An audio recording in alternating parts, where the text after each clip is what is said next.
One realistic detail we often leave out during training is the extra trauma inflicted upon the senses. God, I'll miss the screaming. This is my partner, Mary, and I'm KO Medic. I talk about simple, life-saving skills. Today we're going to talk about a very painful way to stop bleeding. So, because you watch all of my videos, you know all about direct pressure and tourniquets, right? Right? Well, sometimes we can't apply a tourniquet, like to the shoulders, the hips, and especially the neck.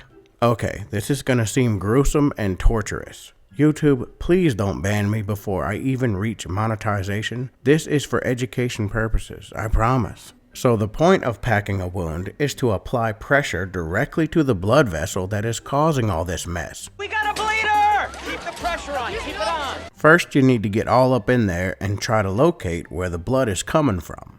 Cut off or remove clothing. Wipe away any blood using a rag, a t-shirt, or the cleanest shit you got.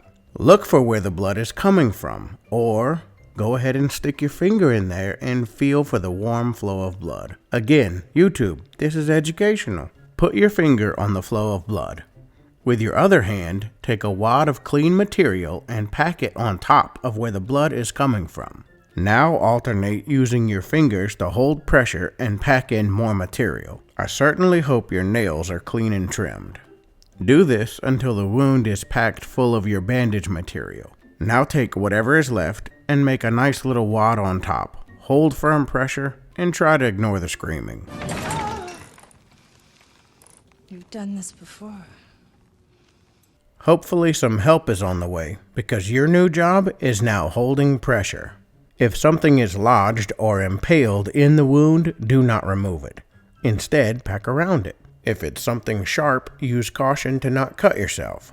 The only exception to the do not remove it rule is if the impaled object would prevent transporting the injured person to the hospital and you don't think you have time to wait. If you don't feel like you have stopped the flow of blood, you may need more pressure or more material. I don't recommend trying to start over. And that's about it. The important things are alternate packing in more material and holding pressure.